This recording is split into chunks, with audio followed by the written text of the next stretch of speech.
तुम्ही माताचे पिता त्वमेव, त्वमेव बन्धुश्च सखा त्वमेव, त्वमेव विद्या द्रविणं त्वमेव, त्वमेव सर्वं मम देवी देव। बोलिए माता भगवती माँ काली की जय, पवन सुत हनुमान की जय, शंकर भगवान की जय, भैरवनाथ की जय, श्री सतगुरुदेव जी भगवान की जय। सर्वप्रथम आज इस धर्त परिवर्तन दिवस के पावन बेला पर माँ भगवती माँ काली के चरणों में प्रणाम करते हुए उनके दर्शनों के लिए आए हुए समस्त सूक्ष्म शक्तियों को भी मैं प्रणाम करता हूँ और उन समस्त सूक्ष्म शक्तियों से निवेदन करता हूँ कि वह सभी अपना यथा उचित स्थान ग्रहण करें।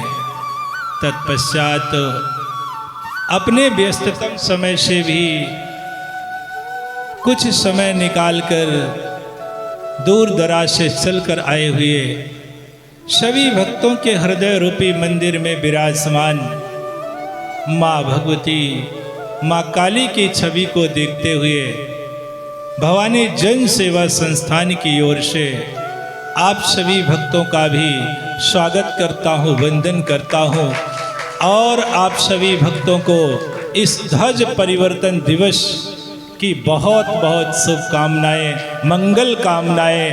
आपका जीवन सदैव सुखमय आनंदमय हो और आप निरंतर धर्म पथ पर चलते रहें। माँ से हम यही निवेदन करते हैं कि वह आप सभी को धर्म पथ पर चलने की हमेशा शक्ति प्रदान करे। बंधुओं, आज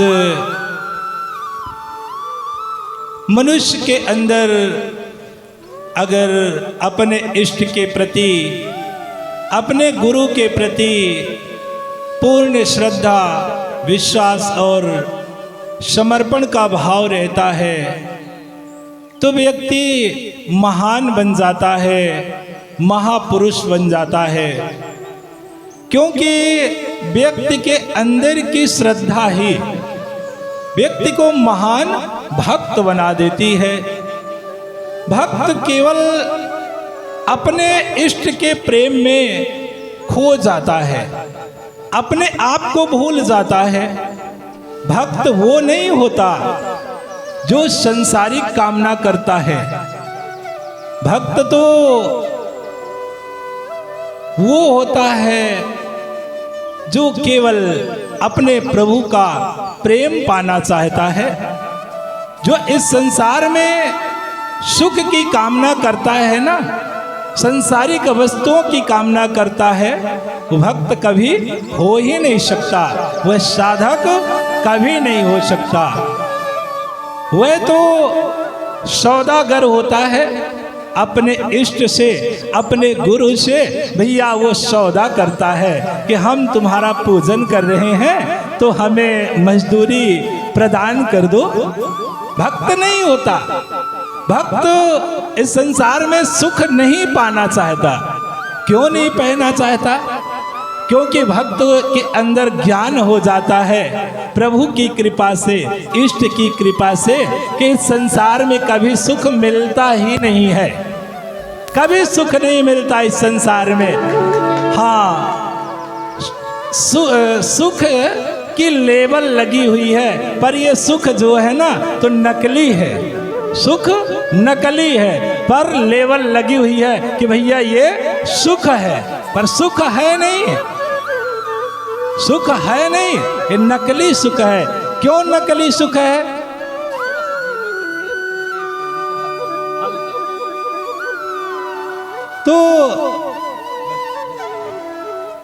तो ये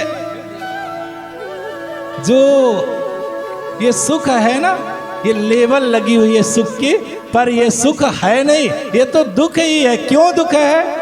क्योंकि जिसको पा करके, जिस वस्तु को प्राप्त करके हम सुखी हैं ना, तो वो एक दिन हमसे अलग हो जाएगी, एक दिन हम उसे छोड़ करके चले ही जाएंगे। इसलिए सुख की लेबल लगी है, पर वो भैया वास्तव में है दुख। इस संसार में सुख कभी नहीं मिलता।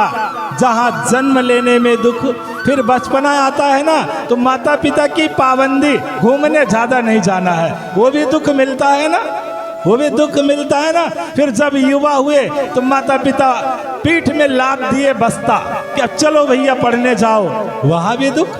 मास्टर डंडा मार रहे हैं, वहां भी दुख। फिर बुढ़ौती आ जाती है, बुढ़ौती में दुख आ जाता है, फिर मरने का दुख।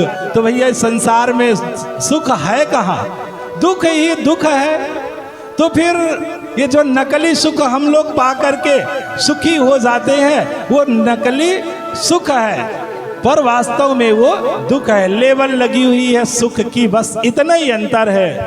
तो फिर सुख कैसे मिलेगा? तो सुख कैसे मिलेगा? जो ओरिजिनल सुख होता है, ओरिजिनल सुख कैसे मिलेगा? तो विचार करिए, जब कोई कंपनी का सामान हम लोग लेते हैं और पर ओरिजिनल की लेबल लगी है, पर है नकली, तो हम लोग कहाँ पता करेंगे? कंपनी में जिसने बनाया है। तो बस उसी तरह जिसने सुख और दुख को बनाया है, जो कंपनी का मालिक है, अगर हम लोग उससे संपर्क बना लिए तो वास्तव में असली सुख को पा सकते हैं। इसलिए उस मालिक से संपर्क बनाने के लिए हमें भक्ति करना पड़ेगा, भक्ति करना पड़ेगा, साधना करना पड़ेगा, अर्थात सेवा, सुमिरन और साधना करना पड़ेगा।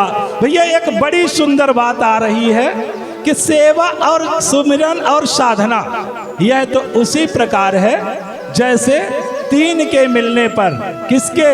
रुई, तेल और अग्नि के मिलने पर अंधकार गायब हो जाता है। उसी समय जब सेवा, सुमिरन और साधना मिल जाते हैं तो हमारे अंतरात्मा में प्रकाश हो जाता है, ज्ञानता रूपी अंधकार गायब हो जाता है। इसलिए हमें भक्ति करना चाहिए। पर भक्ति कैसे होनी चाहिए?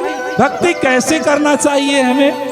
तो भक्त का कहा गया है कि भक्त, प्रेमी और पागल, तीनों की एक दशा होती है, तीनों की एक दशा होती है। तो प्रेमी अपने प्रेम के लिए रोता है, भक्त से भी दुनिया से कोई मतलब नहीं, अपने इष्ट में वो मगन रहता है। पागल से भी दुनिया से कोई लेना देना नहीं रहता। इसलिए हमें अपने इष्ट को पाने के लिए क्या करना चाहिए? अश्रुपात करना चाहिए, हमारे आंखों से आंसू बहना चाहिए। तभी तो वो माँ हमें सुन सकती है, हमें देख सकती है, हमारी तड़प को जान सकती है। फिर श्रद्धा का अर्थ ही है, श्रद्धा का अर्थ ही है रोना। पर भैया आज हम लोग रोते भी है ना, काहे के लिए रोते हैं? अपने दुखों के लिए रोते हैं, अपनी समस्याओं के लिए रोते हैं, परंतु माँ को पाने के लिए हम लोगों ने कभी रोया नहीं। कभी माँ का दर्शन पाने के लिए हमारे आंखों से आंसू नहीं निकले। आज भैया हम लोग दर्शन करने जाते हैं ना, तब भी दर्शन की बात नहीं करते। क्या कोई दर्शन की बात किया? क्या कोई माँ के पास जा करके बोला कि माँ आज आपका रूप स्वरूप तो बड़ा सुंदर लग रहा है, बड़ी सुहानी लग रहे हो मैया, अरे आज तो आपने गजब कर दिया, आपका स्वरूप तो बड़ा सुंदर लग रहा है। क्यों? जो आपने आज नए फैशन की, नए डिजाइन की साड़ी पहनी हो मैया, क्या सुंदर लग रहा। उसमें भी जो आपने ये लाल चुनरी डाल के रखा है मैया, कितना सुंदर लग रहा। आहा, बड़ा सुंदर लग रहा है। मैया, ये आपका जो रूप है ना, ये आपका जो स्वरूप है ना, आज हमारे आंखों के रास्ते से हृदय में चला गया है, हमारे मन को भा गया है, हमारे मन को पसंद आ गया है। क्या किसी व्यक्ति ने माँ से बात किया इस तरह से? नहीं किया। क्या किसी व्यक्ति के आंखों से माँ का दर्शन पाने के लिए आंसू निकले? नहीं निकले। फिर कैसा दर्शन? फिर कैसा दर्शन? आज तो हम लोग दर्शन के नाम पर माँ से भिखारियों जैसा मांगते हैं। जैसे रेलवे स्टेशन में भिखारी नहीं रहते, अरे भगवान के नाम पर दे दो, अल्लाह के नाम पर दे दो, अल्लाह के। माँ का पूजन कर रहे हैं हम लोग, दर्शन करने गए कि भीख मांगने गए हैं? ये हमारे समझ में नहीं आता भैया। कैसा दर्शन?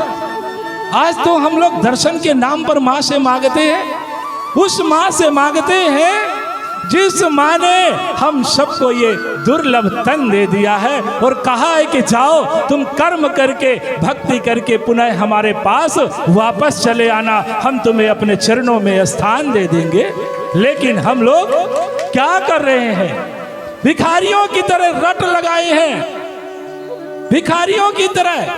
भैया, इसे दर्शन नहीं कहते, हमारी नजर में तो इसे दर्शन नहीं कहा जाता। अरे दर्शन तो उसे कहा जाता है जिस समय माँ की छवि को देख करके हमारे आंखों से अश्रुपात होने लगे, आंसुओं की धार निकल पड़े माँ के दर्शन के लिए, माँ से बात करने के लिए। हमारे अंदर मछली की भांति तड़प पैदा हो जाए। जैसे मछली पानी से बाहर निकाल दीजिए, तड़प कर अपनी जान दे देती है, उस तरह हमारे अंदर तड़प पैदा होनी चाहिए। भैया, इसी का नाम श्रद्धा है। हम व्याकुल हो जाए माँ को पाने के लिए, हमारे अंदर तड़प पैदा हो जाए, हम बेचैन हो जाए माँ से बात करने के लिए, हम अपने आप को भूल जाए, कुछ क्षण के लिए संसार को भूल जाए, हम माँ के चरणों में खो जाए, उसे ही श्रद्धा कहा जाता है। बंधुओं, सच बताऊं, जिस दिन हम लोगों के हृदय में माँ के लिए इतना प्रेम आ जाएगा ना, उस दिन माँ हम लोगों से कभी दूर नहीं जा सकती, वह हम लोगों को कभी छोड़ नहीं सकती। बोलिए माता भगवती माँ काली की जय, माँ काली की जय, श्री सतगुरुदेव जी भगवान की जय।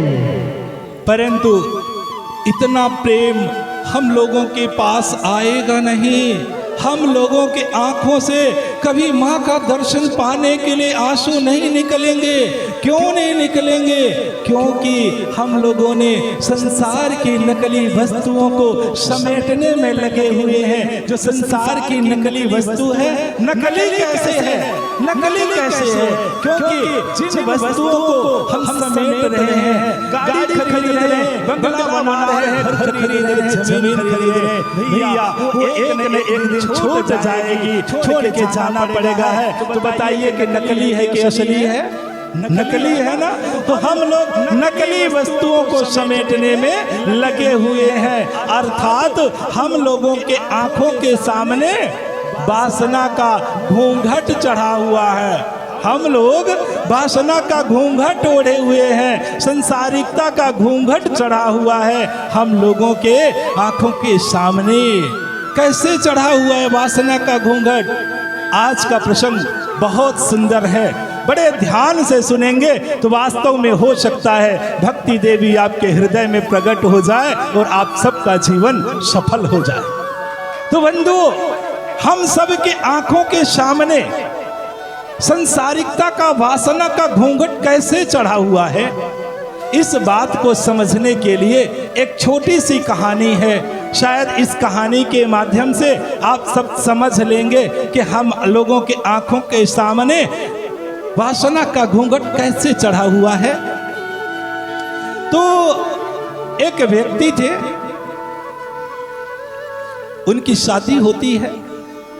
शादी होने के बाद नई नवेली दुल्हन घर में आती है और कुछ जगह की परंपरा होती है कि जब नया नया कोई कार्यक्रम होता है, शादी विवाह होते हैं, तो पहले देव स्थानों पर दर्शन कराने के लिए ले जाते हैं। कई जगह की परंपरा होती है ना, तो बस उस घर की भी यही परंपरा थी।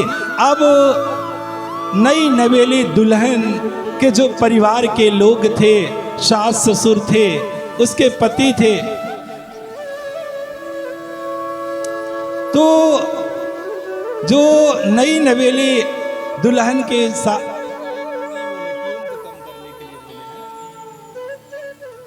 तो जो नई नवेली दुल्हन के सास ससुर थे, पति थे, वो सब लेकर के वृंदावन पहुंचते हैं कन्हैया जी का दर्शन करने के लिए। तो वहाँ का नियम था मंदिर का कि 4 बजे ब्रह्म बेला में पुजारी पूजन करके और भगवान के पट खोल देते थे। तो 3 बजे से ही लाइन लग जाती थी भगवान का दर्शन करने के लिए। अब ये लोग भी 3 बजे पहुंच करके वहाँ लाइन लगा देते हैं कन्हैया जी का दर्शन करने के लिए, बांके बिहारी का दर्शन करने के लिए। समय गुजरता चला जाता है और एक जोर से जय घोष होता है, बोलिए बांके बिहारी लाल की जय। इस जय घोष के साथ मंदिर का पट खुलता है। सभी लोग अपने अपने भाव से भगवान श्री कृष्ण का भैया आज दर्शन कर रहे हैं। भक्त कोई कहता है कि वाह प्रभु, आज तो आप बहुत सुंदर लग रहे हैं, ये आज जो आपने पोशाक पहनी हुई है बहुत सुंदर लग रही हो प्रभु, लग रहे हो प्रभु, कितना सुंदर लग रहे हो। तो कोई भक्त कहता है कि प्रभु आपके सिर में, माथे में ये जो मोर मुकुट लगी हुई है बहुत सुंदर है, बहुत अच्छे लग रहे हो। सभी भक्त अपने अपने भाव के आधार पर दर्शन कर रहे थे। अब वह नई नवेली दुल्हन भी भगवान का दर्शन करना चाहती थी, पर नई थी, घूंघट कमर तक था और पहले का ज़माना था। आज के ज़माने की होती तो समझते तो हैं, बताने की ज़रूरत नहीं, पर पुराने ज़माने की थी, घूंघट चढ़ा हुआ है कमर तक। अब सोच रही थी कि दर्शन कैसे हो, और घूंघट अपने हाथों से हटा भी नहीं सकती थी। नई नवेली थी, हाथों में भैया मेहंदी लगाई हुई थी, अब कैसे घूंघट को हटाए। अब किसी से बोल भी नहीं सकती, क्योंकि पहले का सम्मान था। अपने पति को भी नहीं बोल सकती कि अरे टिंकू थोड़ा सा हटा दो घूंघट, हम भगवान का दर्शन कर ले। पुराने जमाने की थी ना, क्योंकि घूंघट तो केवल पति ही हटा सकता है। बोल नहीं सकती थी, कह नहीं सकती थी, क्योंकि पहले तो मर्यादा होती थी। और विचार था, तड़प रही थी भगवान का दर्शन करने के लिए कि काश हम मंदिर में आकर के, भगवान के पास आकर के भी हम प्रभु का दीदार नहीं कर पाएंगे, दर्शन नहीं कर पाएंगे प्रभु का। बेचैन हो रही थी। तभी उसका पति सामने खड़ा था। वो समझ जाता है कि ये भी भगवान का दर्शन करना चाहती है।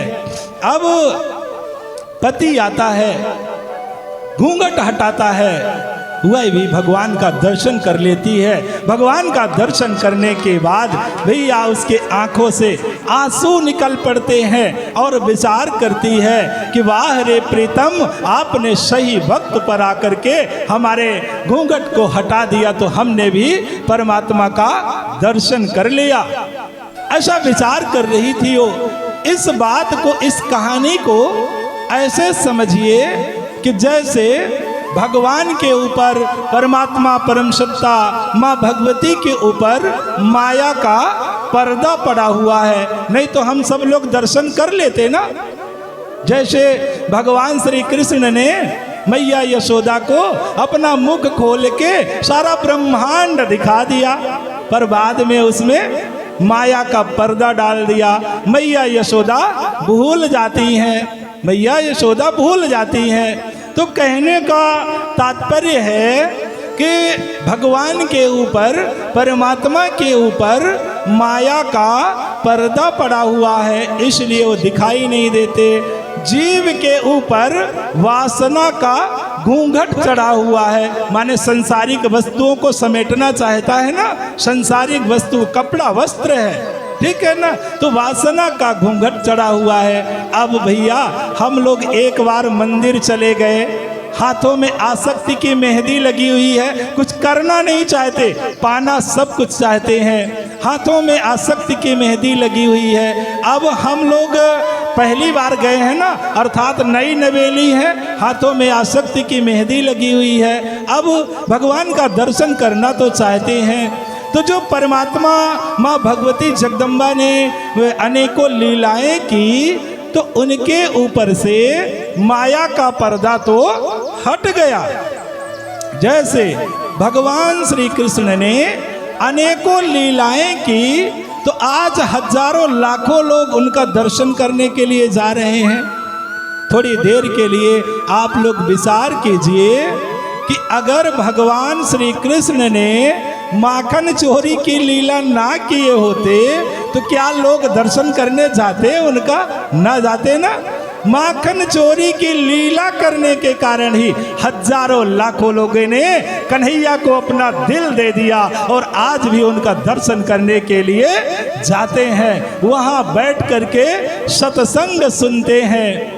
तो कहने का भाव है कि भगवान के ऊपर माया का पर्दा पड़ा हुआ है, जीव के ऊपर वासना का घूंघट चढ़ा हुआ है, हाथों में आसक्ति की मेहंदी लगी हुई है। अब वो तड़प तो रहा था, छटपटा रहा था कि कोई तो कुछ कर दे। जैसे हर व्यक्ति के हृदय में एक बात जरूर आती होगी कि काश हम भी भगवान का दर्शन कर लेते। तो ये जीव छटपटा रहा है ना, छटपटा रहा ना, विचार कर रहा है ना।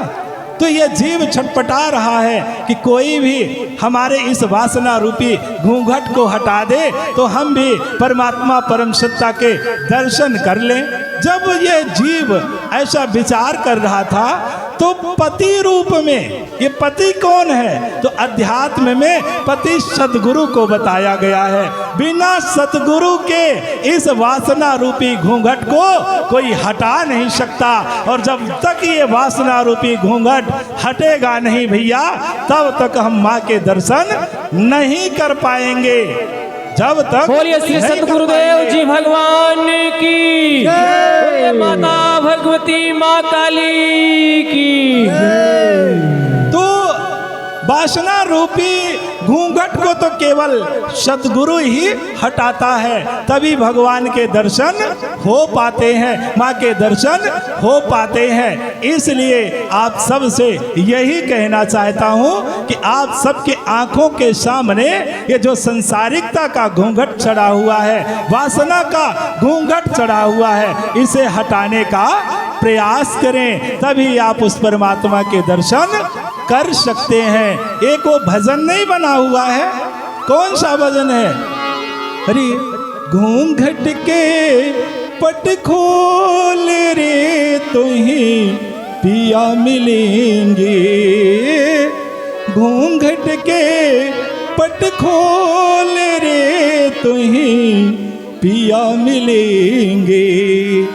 अरे पिया मिलेंगे, पिया मिलेंगे, पिया मिलेंगे, पिया मिलेंगे, घूंघट के पट खोल रे तुही पिया मिलेंगे।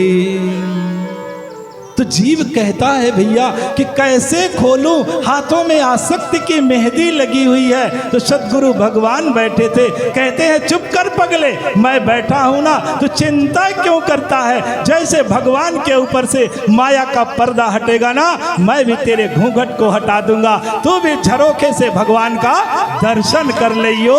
भैया इसी को चीर हरण कहा गया है, इसी को वस्त्र हरण कहा गया है। अज्ञानियों की ये मत सोचिए कि कृष्ण नाम का लड़का जाता है तो लड़कियों के वस्त्र चुराकर कदम के डाल पर बैठ जाता है, फिर ये समाज कहेगा क्या कि अब तो रास लीला हो रही है। अरे लीला शब्द के अर्थ को जानो, लीला शब्द तो केवल भगवान के लिए है, मनुष्य के लिए हो ही नहीं सकता। क्यों नहीं हो सकता मनुष्य के लिए? क्यों नहीं हो सकता मनुष्य के लिए? क्योंकि मनुष्य के, हमारे और आपके केवल 3 स्टेज हैं। हम लोगों के केवल 3 ही स्टेज हैं। कौन कौन से 3 स्टेज हैं? तो पहला स्टेज है कि कर्म करना नहीं चाहते, फल इतने बड़े बड़े पाना चाहते हैं। पहला स्टेज। दूसरा स्टेज है कर्म तो थोड़ा करना चाहते हैं, फल 10 गुना पाना चाहते हैं। फिर तीसरा स्टेज क्या है? तीसरा स्टेज है कि कर्म तो करना चाहते हैं, परंतु फल की कोई चाहत नहीं है। भैया, भक्ति की यही पराकाष्ठा है। ये भक्त के अंदर ही ऐसा भाव हो सकता है। गीता में कहा गया है, कर्मण्येवाधिकारस्ते मा फलेषु कदाचन। तुम कर्म करो, फल की चिंता छोड़ दो, फल देने वाला तो कोई और है। तो चौथा स्टेज आता है भगवान के लिए, ना वो कर्म करने की कोई चाहत है, ना फल पाने की कोई इच्छा है, वो मुक्त है दोनों से। हम लोग मजबूर हैं, हम लोगों को कर्म करना पड़ेगा। हम लोगों के अंदर अनासक्ति का भाव कभी नहीं आ सकता। हम लोगों के अंदर कभी अनासक्ति का भाव नहीं आ सकता। हम लोग कर्म करने के लिए मजबूर हैं। क्यों मजबूर हैं? क्योंकि हमारा प्रारब्ध हमसे कर्म करवाएगा। भैया, जो हम लोगों ने पूर्व जन्म में करके आए हैं ना, उसे कौन भरेगा? पिताजी भरने नहीं आएंगे, हमें और आपको ही भरना पड़ेगा। कर्म करने के लिए हम लोग क्या है? मजबूर हैं, कर्म करना पड़ेगा। तो कर्म भी 3 प्रकार का होता है।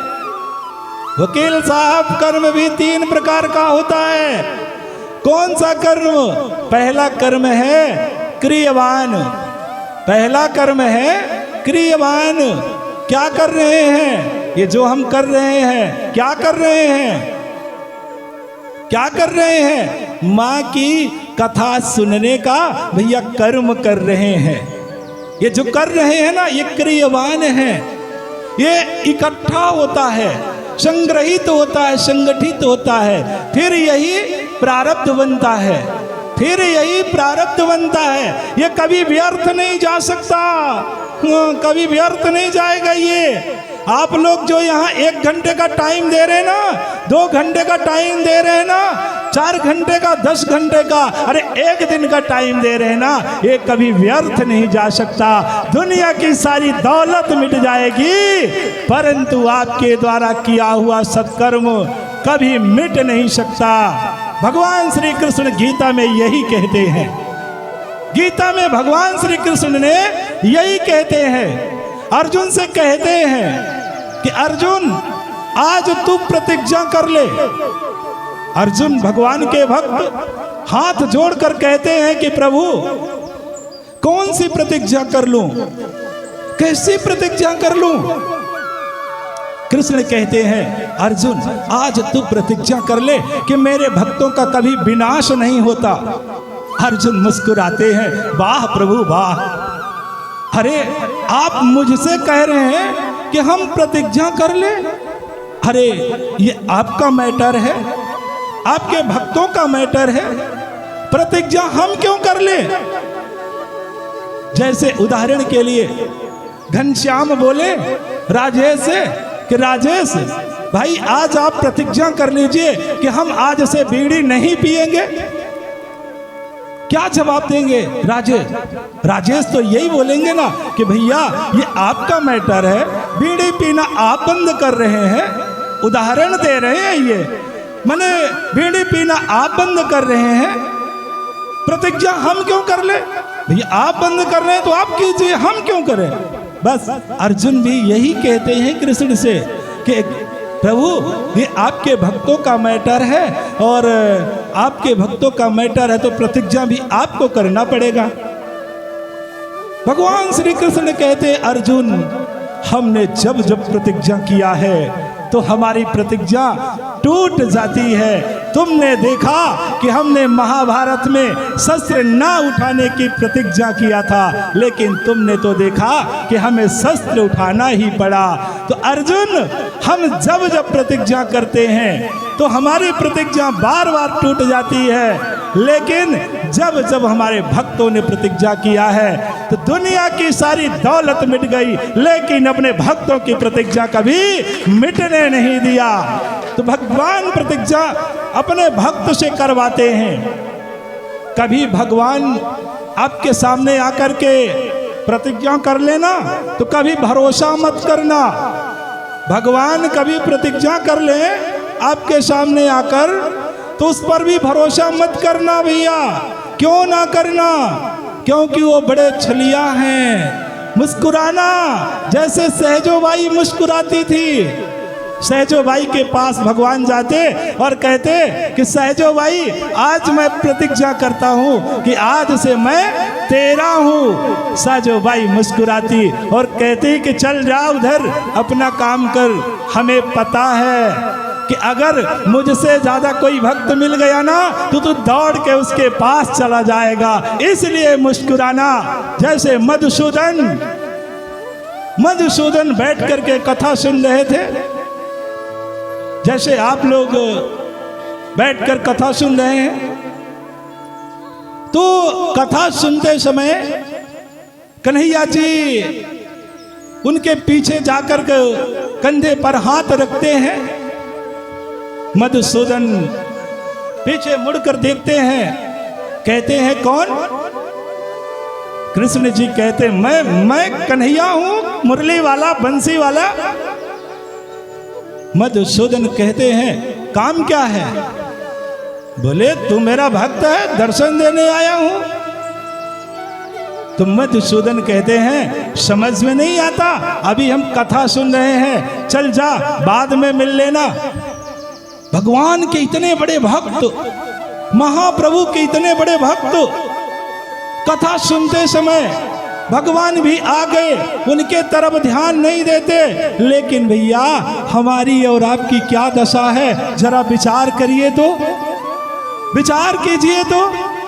इसलिए सिर्फ निवेदन करना चाहता हूँ, कहना नहीं चाहता, क्योंकि कह कह कर तो थक गए हैं। आप लोगों ने ठान ही ले लिया है कि अब हम लोग सुधरने वाले नहीं हैं, लेकिन हमने भी तो ठाना है कि सुधार के ही इस दुनिया से जाएंगे, उसके पहले जा नहीं सकते। तो निवेदन करते हैं आपसे। क्या निवेदन करते हैं कि आप लोग जब इतनी दूर से समय नुकसान करके आते हैं, अपना काम धाम छोड़ करके आते हैं ना, तो जब तक यहाँ बैठे तो मन के साथ बैठे, मन को एकाग्र करके बैठे, सत्संग सुने। ना जाने भैया किस दिन आपके पीछे आकर के कौन सी शक्ति खड़ी हो जाए, इसका कोई ठिकाना नहीं रहता। हुआ भी है, हमारा कोई भी कार्यक्रम नहीं होता ऐसा जहां कोई शक्ति किसी रूप में न आती हो।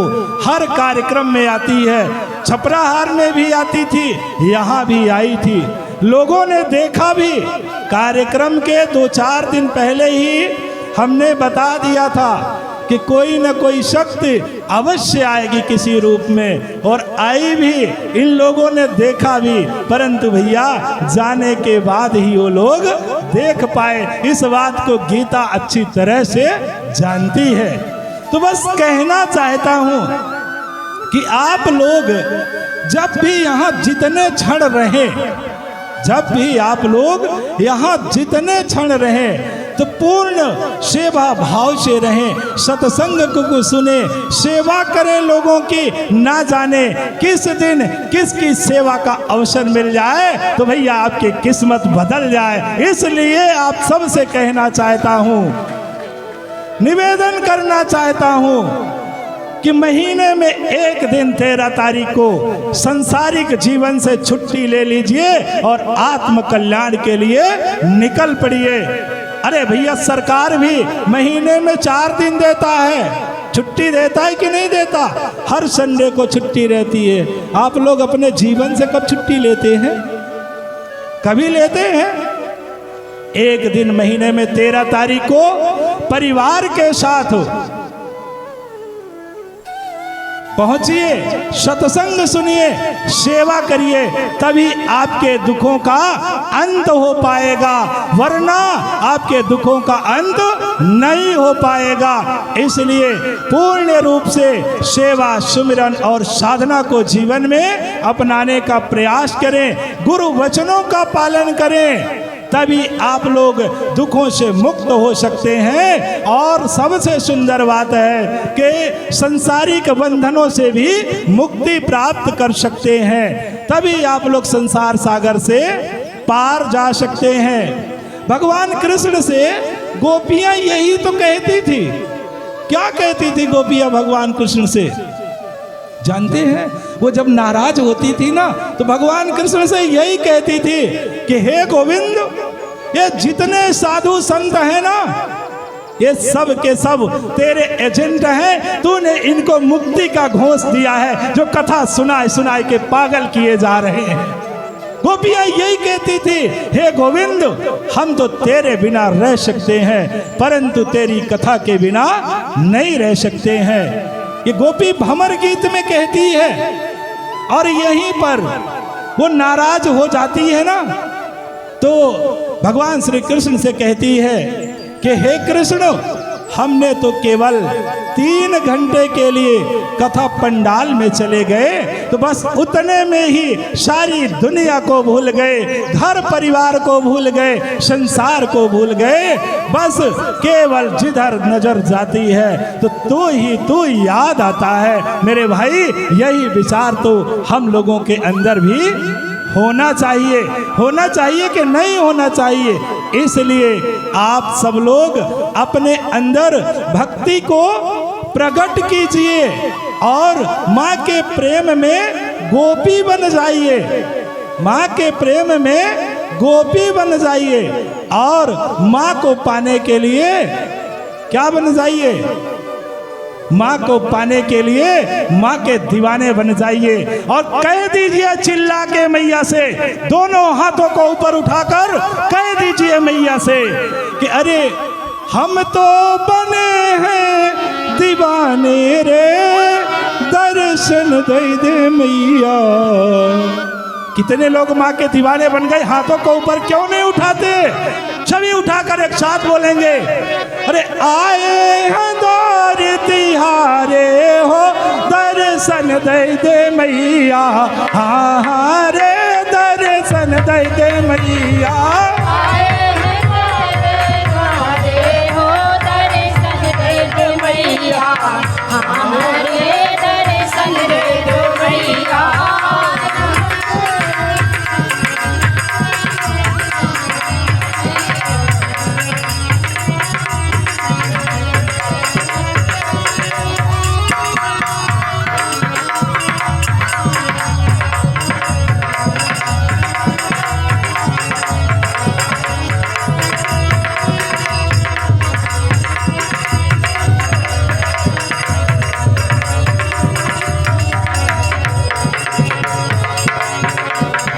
तेरे चरण की दुनिया दीवानी, तेरे चरण की दुनिया दीवानी,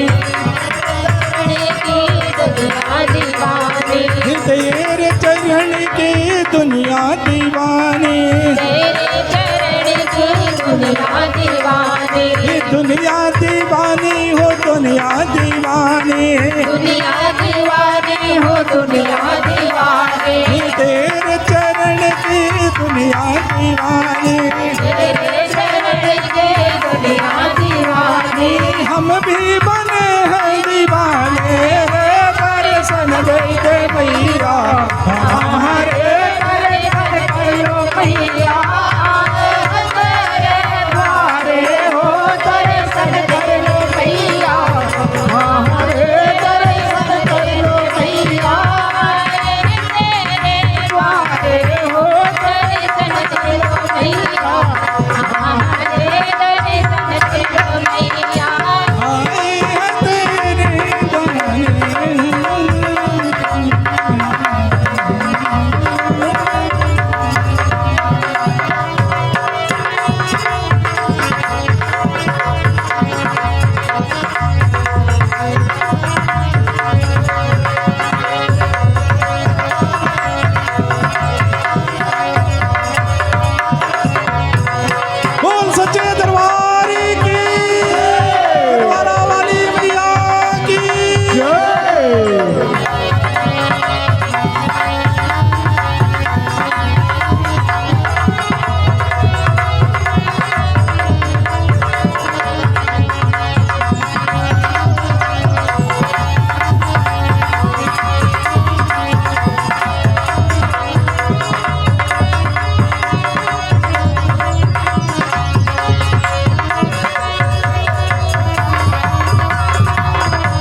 दर्शन नहीं होते तो भक्त बड़े भाव के साथ माँ के चरणों में निवेदन करता है और कहता है कि जन्म जन्म से प्यासे अखियाँ, जन्म जन्म से प्यासे अखियाँ,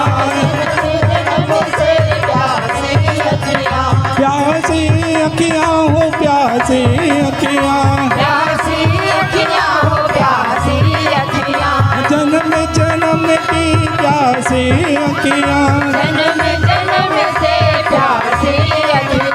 अखियों की प्यास बुझा तेरे दर्शन दे दे मैया, हाँ हाँ रे दर्शन दे दे मैया।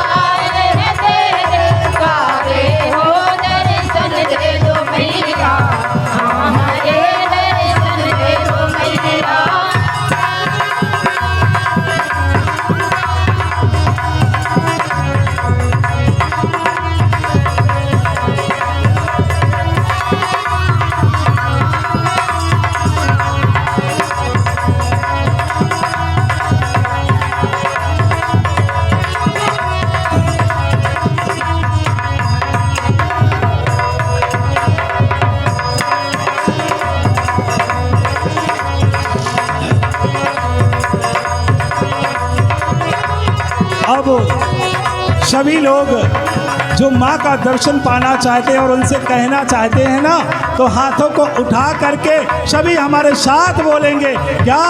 अरे आए हैं तेरे द्वारे हो दर्शन देते मैया, हाँ हाँ रे दर्शन दे दो मैया, आए हैं तेरे द्वारे हो दर्शन देते मैया, हाँ हाँ रे दर्शन देते मैया, आए हैं तेरे द्वारे हो दर्शन देते मैया, हाँ हाँ रे दर्शन देते मैया, आए हैं तेरे द्वारे हो दर्शन देते मैया, हाँ हाँ रे दर्शन देते मैया।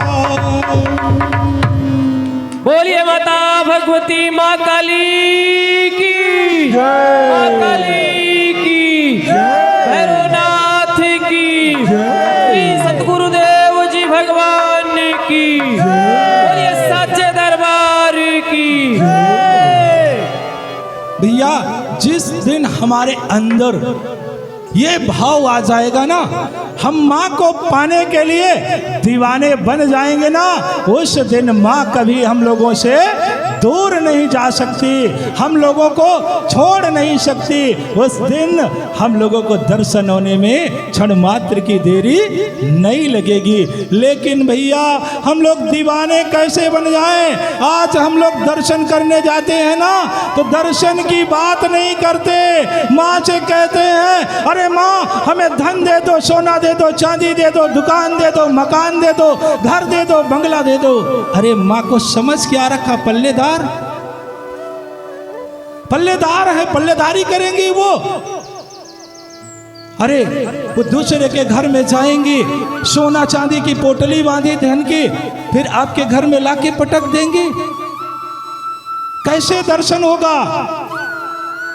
अरे जब भैया दर्शन करने जाओ ना, तो कम से कम उस समय तो माँ से निवेदन करो कि माँ हमें कुछ मत दो, हमें अपने चरणों का दर्शन दे दो।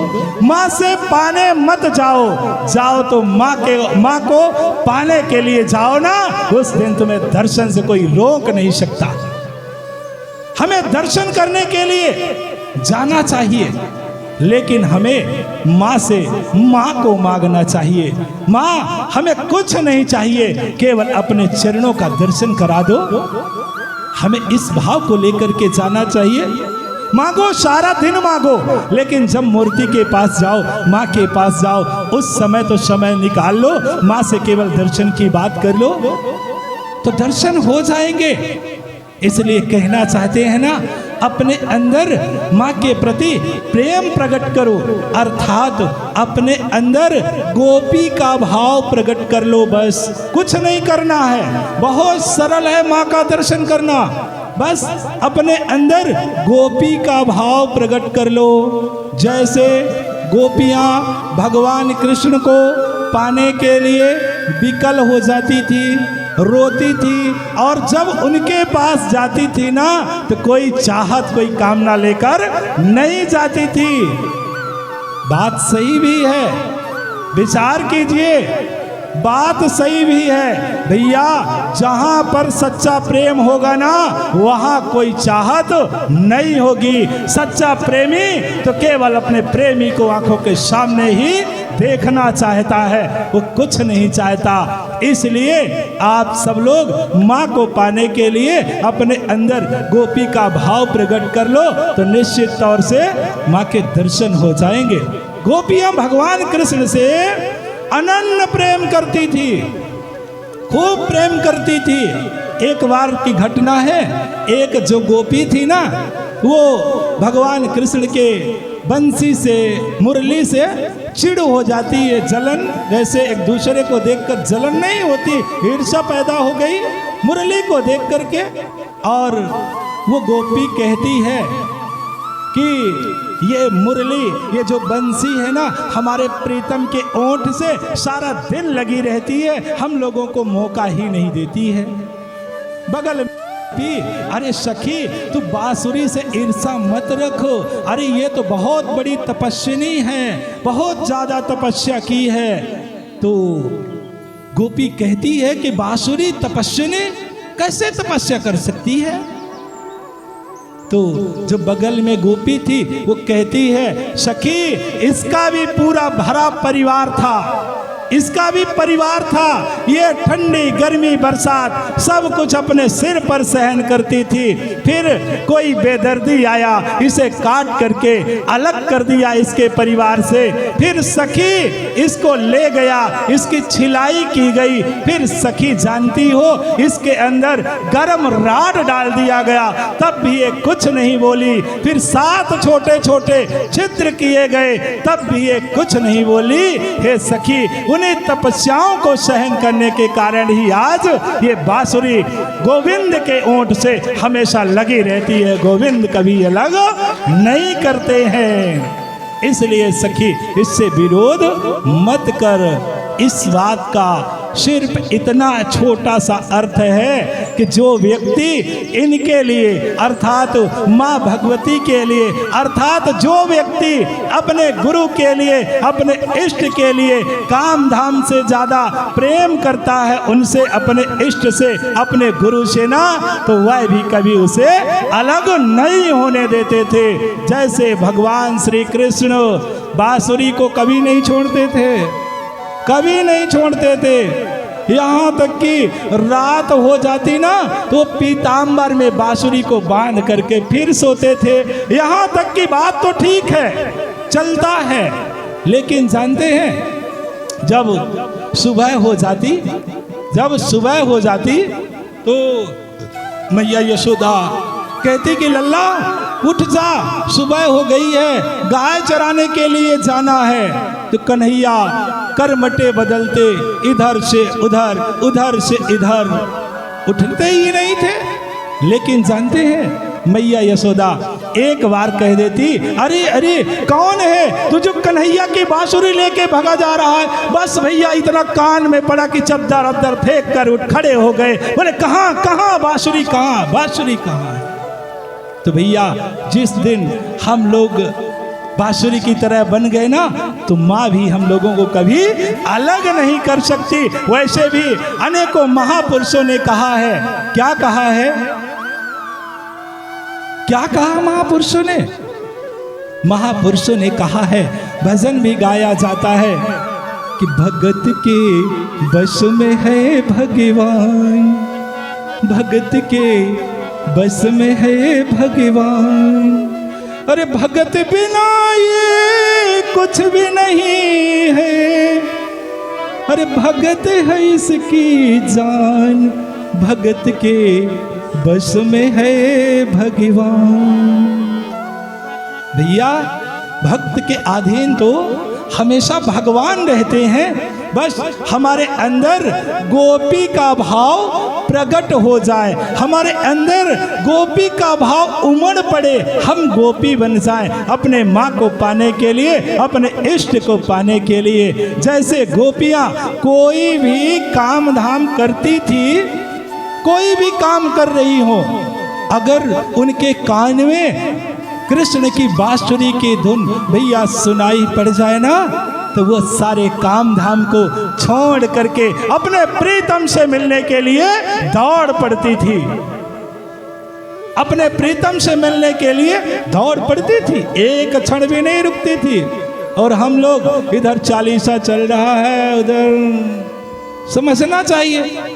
कहने का भाव है कि हमारे अंदर अपने इष्ट के प्रति प्रेम लाइए। जब समय देते हैं, उनका पूजन करते हैं, तो मन के साथ कीजिए, तो फिर कभी दुखी नहीं हो सकते। असली सुख मिल जाएगा, ये नकली सुख नहीं, असली सुख मिल जाएगा।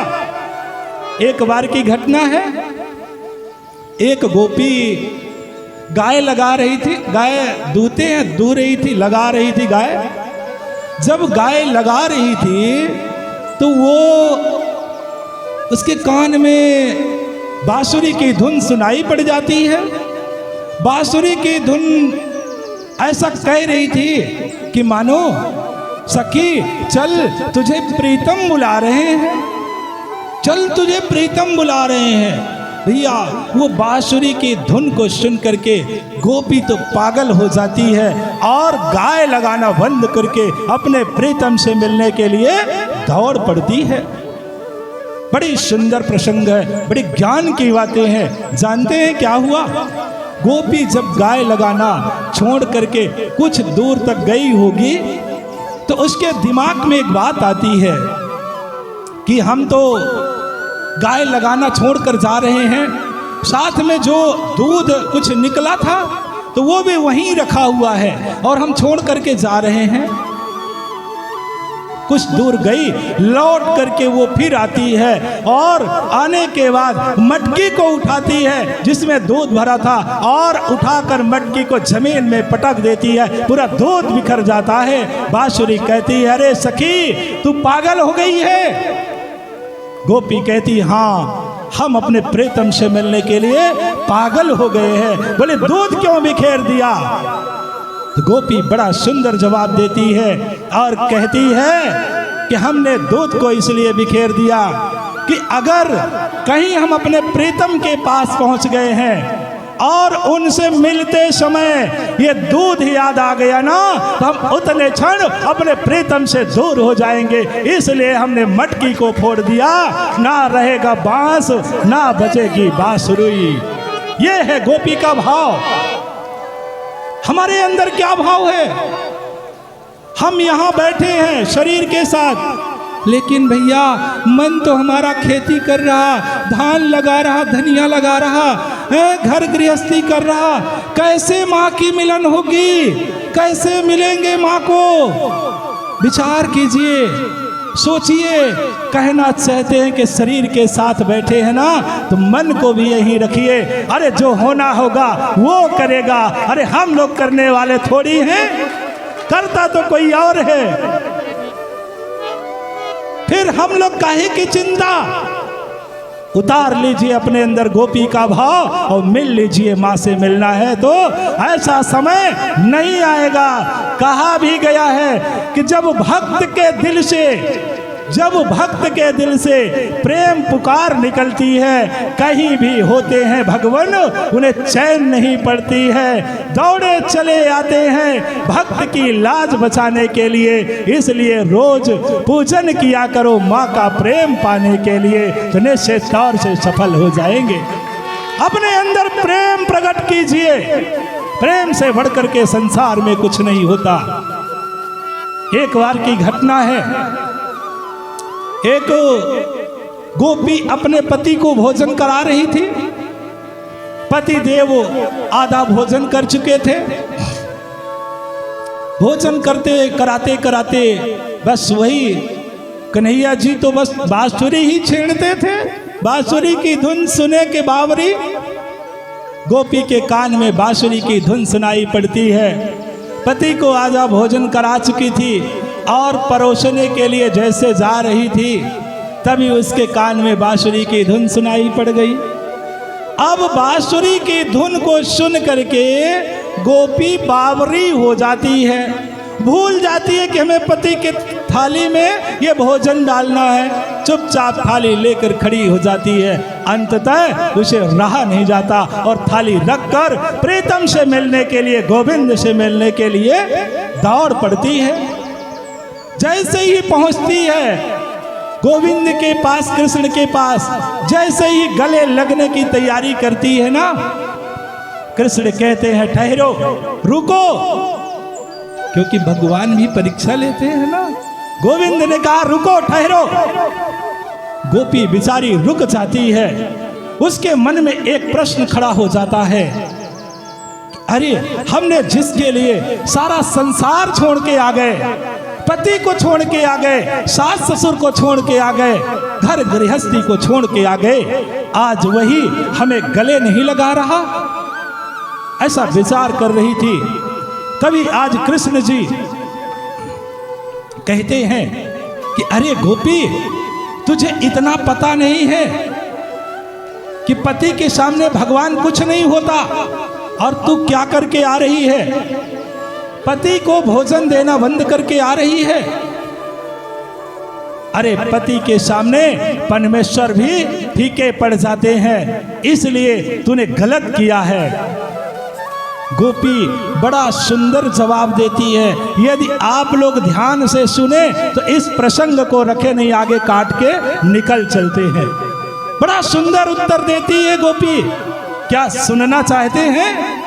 आज गोपी कहती है कि प्रभु, आप ये जो कह रहे हैं ना कि पति के सामने भगवान भी कुछ नहीं होते, हे गोविंद, ये जितने साधु संत हैं जो तेरी कथा सुनाते हैं, जिन कथाओं को सुन करके हम तेरी दीवानी बन गए हैं ना, वही साधु संत कहते हैं कि ये संसार एक सपने की भांति है। जिस तरह से मनुष्य सपने में घर, गाड़ी, कार, बंगला सब देखता है, लेकिन जैसे ही आंख खुलती है सब बिखर जाता है, उसी तरह से संसार में जब मनुष्य के अंदर ज्ञान रूपी आंखें खुलती है तो ये सब सपने की भांति दिखाई देने लगता है। तो गोपी कहती है कि गोविंद, जिन कथाओं को सुन करके हम तेरे दीवाने बन गए हैं, वही साधु संत कहते हैं कि ये संसार सपने की भांति है,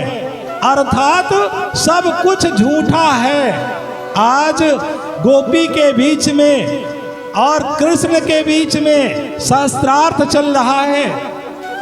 आज भक्त और भगवान के बीच में शास्त्रार्थ चल रहा है। गोपी कहती है प्रभु, आज मैं आपसे एक बात पूछती हूँ, आज मैं जानना चाहती हूँ आपसे एक बात, आप हमें बताने की कृपा करें।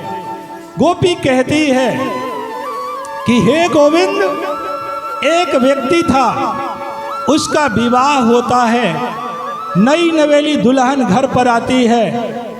2-4 दिन बाद उसका पति परदेश कमाने के लिए जाने लगता है। परदेश कमाने के लिए जाने लगता है तो नई नवेली दुल्हन फूट फूट करके रोने लगती है कि हे प्रीतम, हे स्वामी, आप परदेश जा रहे हैं, हम आपके बिना कैसे रह पाएंगे, कैसे जी पाएंगे आपके बिना।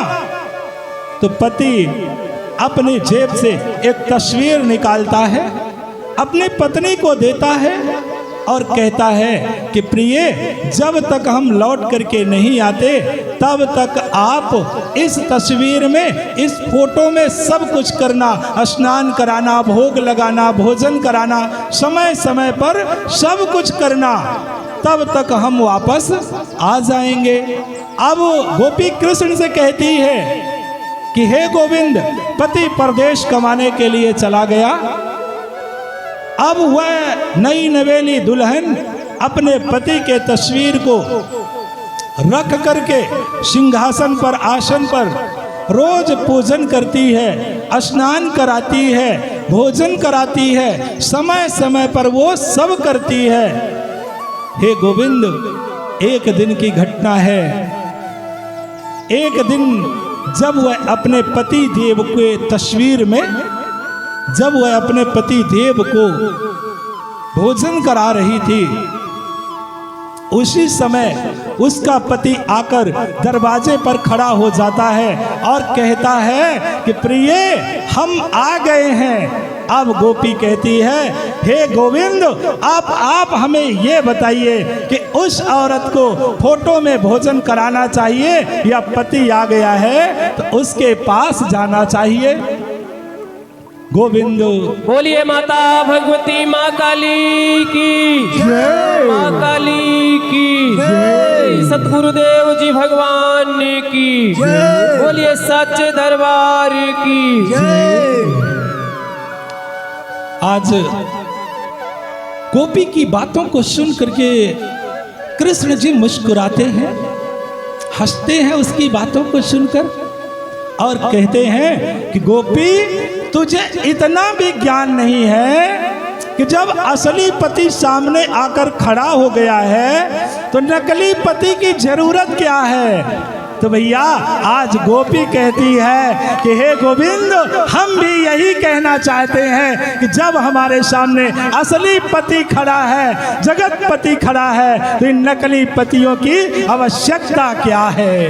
त्याग करके गोविंद हार जाते हैं, गोपी के प्रेम में हार जाते हैं और उसे अपना बना लेते हैं, अपने चरणों में, हृदय में स्थान दे देते हैं। तो बंधुओं, आज हम आप सबसे भी यही कहना चाहते हैं कि जब हम सबके सामने जगत पति खड़ा है, पतियों को बनाने वाली खड़ी है, पतियों को जिसने बनाया है, जो ब्रह्मांड की जननी है, तो क्यों नहीं इन नकली पतियों को त्याग करके ब्रह्मांड पति के चरणों में समर्पित हो जाते? भैया, यहाँ त्याग शब्द के अर्थ को समझना पड़ेगा। दुनिया बहुत ज्ञानी है, कह देंगे कि बाबा जी तो बोल रहे थे कि घर द्वार पति पद छोड़कर सब कुछ आ जाओ।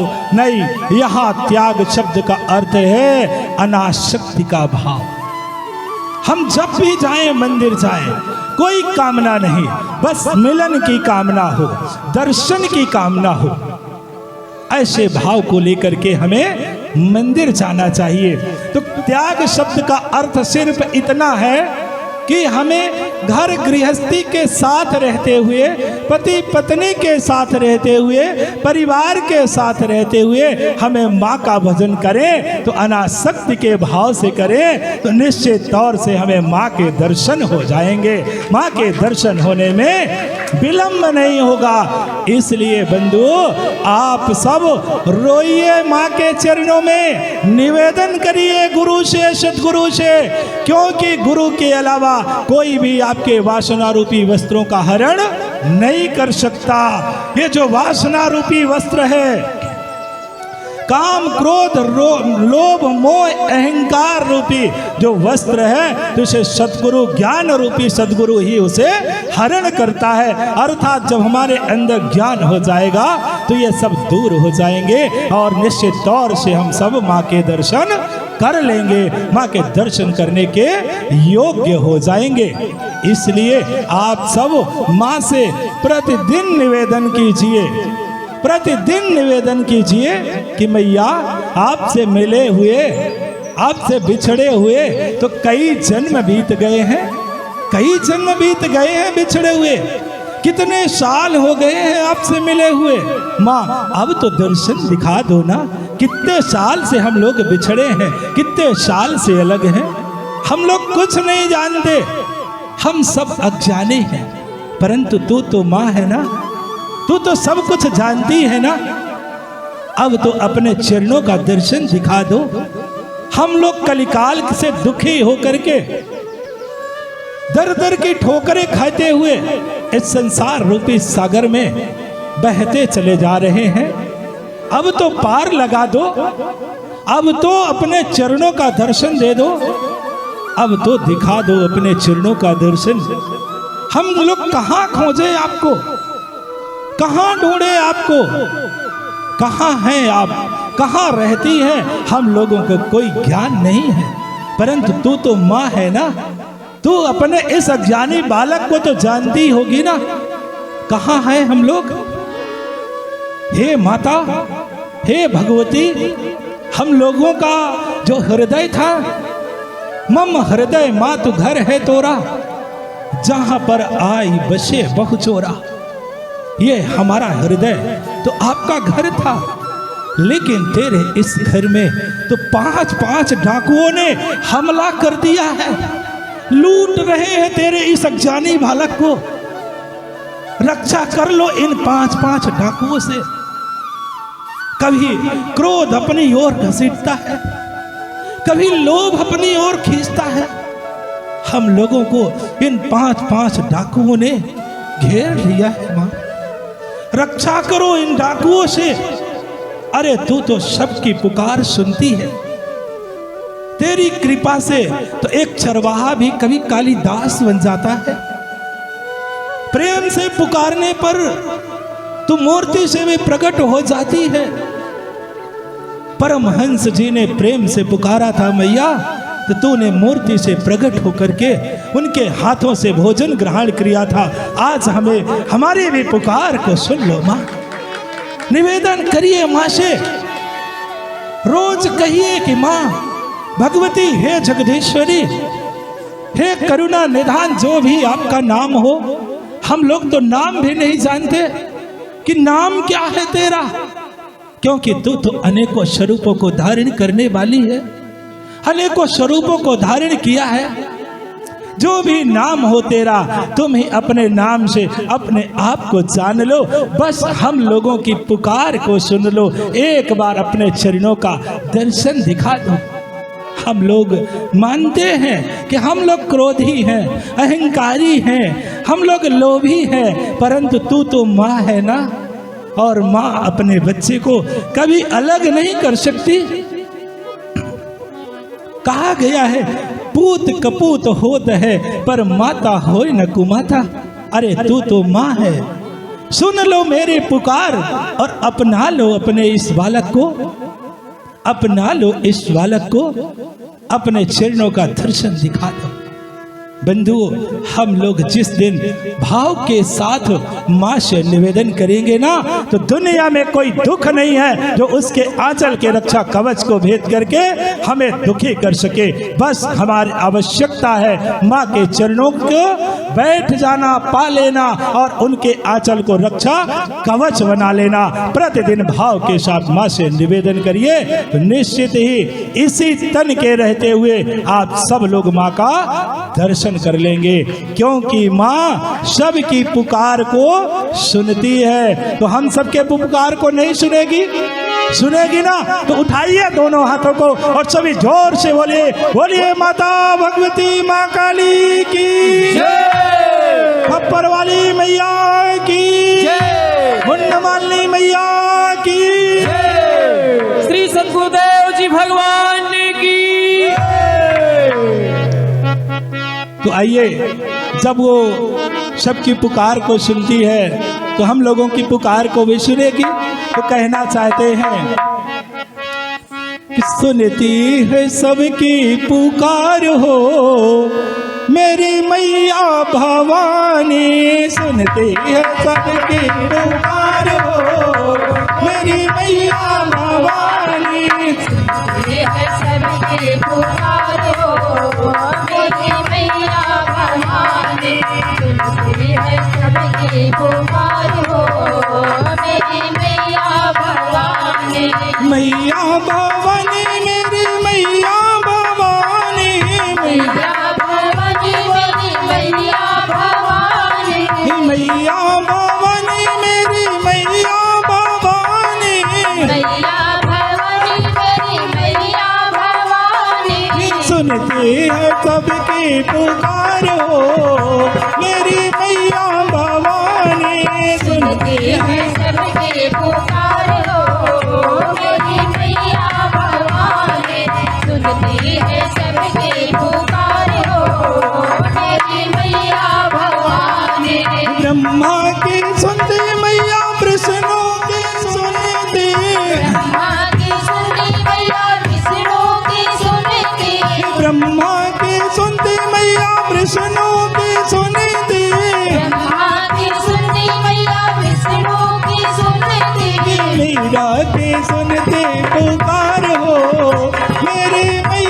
भवानी सुनती है सबकी पुकार हो मेरी मैया भवानी सुनती है सबकी पुकार हो मेरी मैया भवानी मैया भवानी मेरी मैया भवानी मैया भवानी मेरी मैया भवानी मैया भवानी मेरी मैया भवानी मैया भवानी मेरी मैया भवानी सुनती है सबकी पुकार हो मेरी मैया भवानी सुनती है सबकी पुकार हो मेरी मैया भवानी सुनती है सबकी पुकार हो मेरी मैया भवानी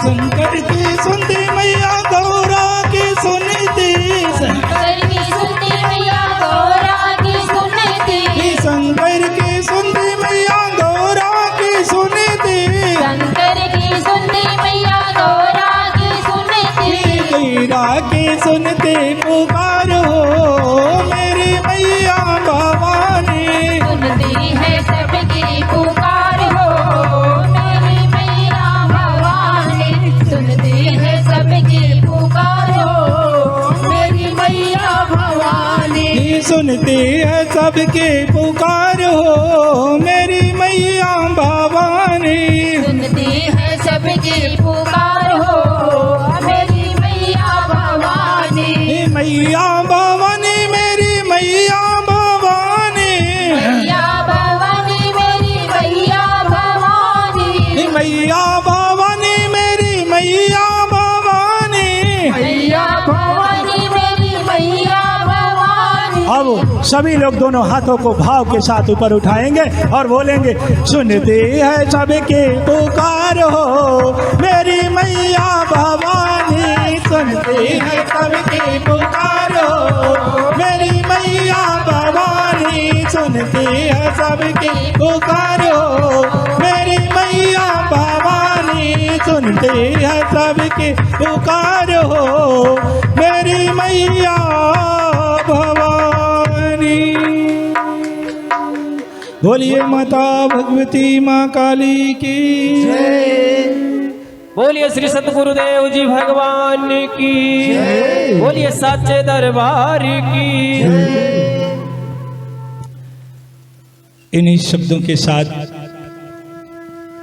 आइए अब हम सब लोग चलते हैं उस साधना की ओर जिस साधना को करने के बाद ही हम अपने अंतर्घट में माँ का दर्शन कर सकते हैं। तो आइए सब कोई बड़े भाव के साथ बैठ करके अपने कमर को सीधा करेंगे, ध्यान मुद्रा में सभी बैठेंगे और स्वर के साथ 3 बार ओम शब्द का उच्चारण करेंगे। तो सभी कमर को सीधा करें, आंखों को बंद करें, माँ का ध्यान करें और ओम शब्द का स्वर के साथ उच्चारण करें।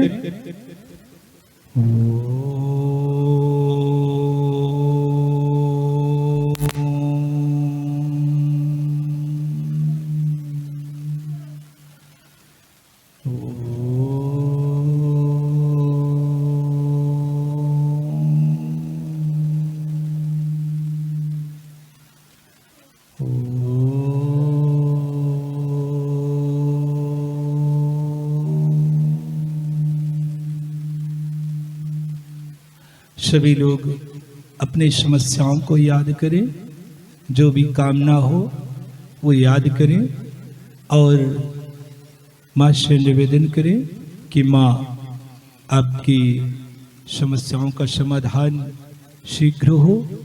हम भी माँ से यही निवेदन करते हैं कि मैया यहाँ पर जितने भी भक्त बैठे हुए हैं उन सब के ऊपर कृपा करो माँ, दया करो माँ, और इन भक्तों के दुखों का हरण कर लो माँ, क्योंकि आप तो दुख हारिणी है, संकट तारिणी है।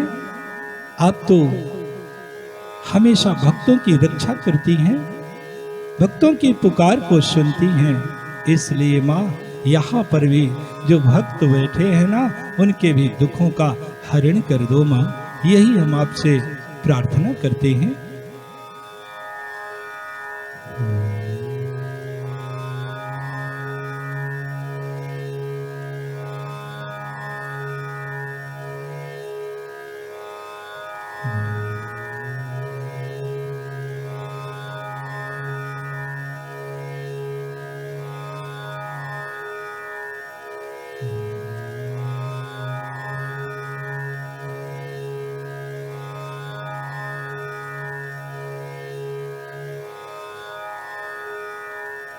जिन भक्तों के पास दीक्षा में प्रदान मंत्र है वो उन्हें मानसिक रूप से जाप करना प्रारंभ करें, और जिन भक्तों के पास दीक्षा में प्राप्त मंत्र नहीं है तो वह केवल ओम शब्द का ही मानसिक उच्चारण करेंगे।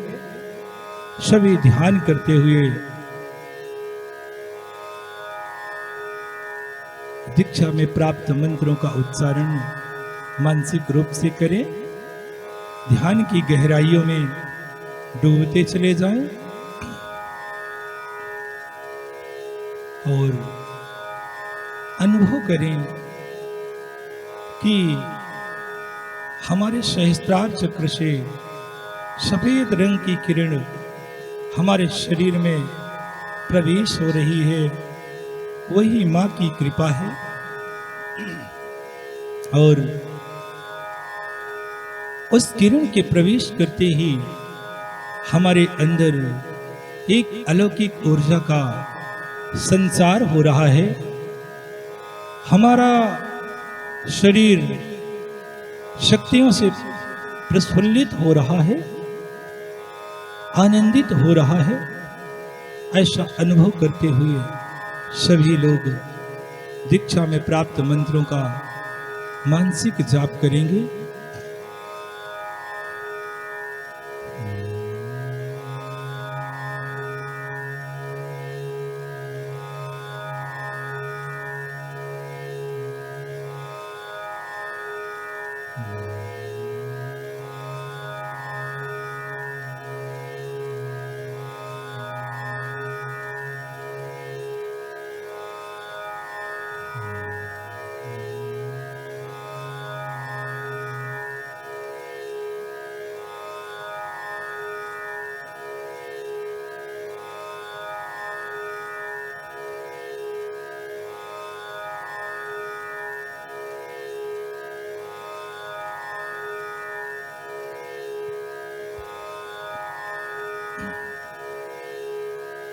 पुनः 3 बार स्वर के साथ ओम का उच्चारण करेंगे।